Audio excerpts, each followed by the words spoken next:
Today I want to talk about something a bit different. Today I want to talk about the Ghostbusters fan edit, the ectoplasm cut of the movie that puts the first two classic Ghostbuster movies together as one film and reinserts a lot of the other or all of the deleted scenes back into proceedings across both of the movies. There's about 20 minutes of deleted scenes edited back into the film, I believe. So let's talk about this fan edit here.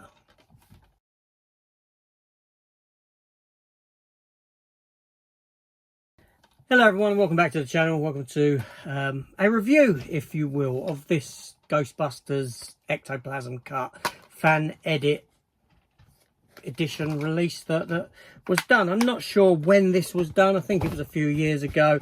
This was sent my way to take a look at and share my thoughts on. So this here, I've watched it and I've taken a look at the special features disc and all that, and I'm going to talk about the entire package as a whole. Now, there's a lot of these fan edits that go around that get put together by fans. You know, you've got this Ghostbusters one here. You've got Jaws 1 that encompasses Jaws 1 and 2 put together with deleted scenes back in. Back to the Future, which kind of makes sense to me, the Back to the Future one, because the three films are continuous without much of a break in time between. But Ghostbusters, story-wise, it has a 5-year gap between the first film and the second film. So I got down to watching this. The package itself, very nice. Nice menu screens, all that sort of thing. And to be fair, the film started, watching it. You have the ectoplasm cut come up at the start of the Ghostbusters film. You know, it's incorporated into the title sequence of the movie itself, after the scene in the library.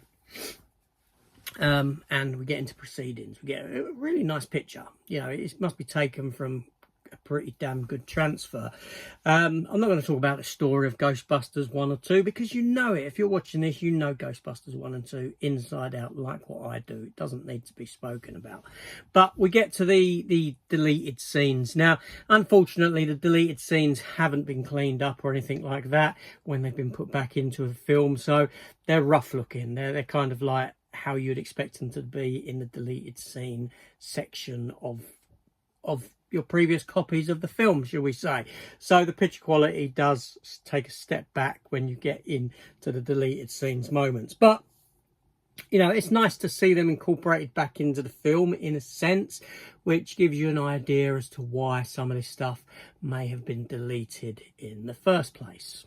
Okay, now the transition between Ghostbusters 1 and Ghostbusters 2 on this, it ends with Slimer coming to the screen like what happens in the movie, cuts to black, 5 years later comes up, and then we get the pavement with the ooze coming out of it and Dana Barrett walking her stroller through it.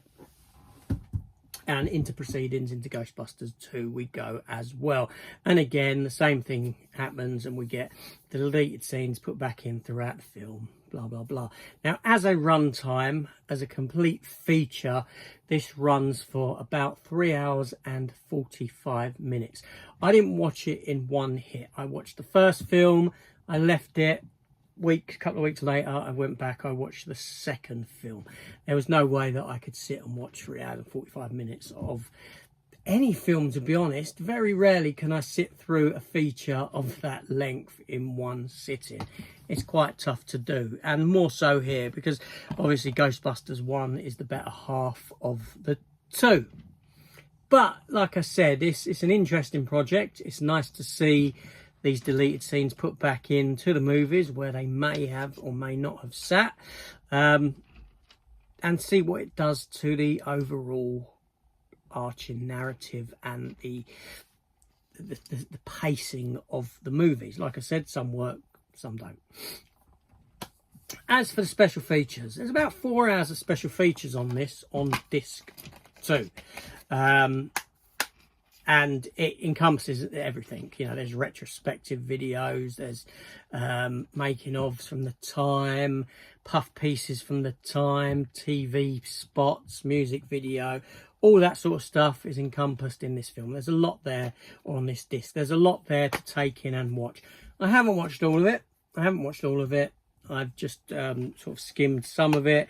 Again, 4 hours of special features that primarily I've probably seen anyway, or a lot of them I have seen, is quite a big tall order ask for anyone to sit through, unless you are a Ghostbusters fan. Here I am with a Ghostbusters t-shirt on, talking about Ghostbusters fans. I like the Ghostbusters franchise for the most part. Some's weaker than others, but you know, it's an interesting project. There are 2 choices of cover. That's the interior one. I like the one with the green logo. You know, a mix up of interesting from the red to green. You know, it's nice. It works. So it's an interesting fan edit for sure.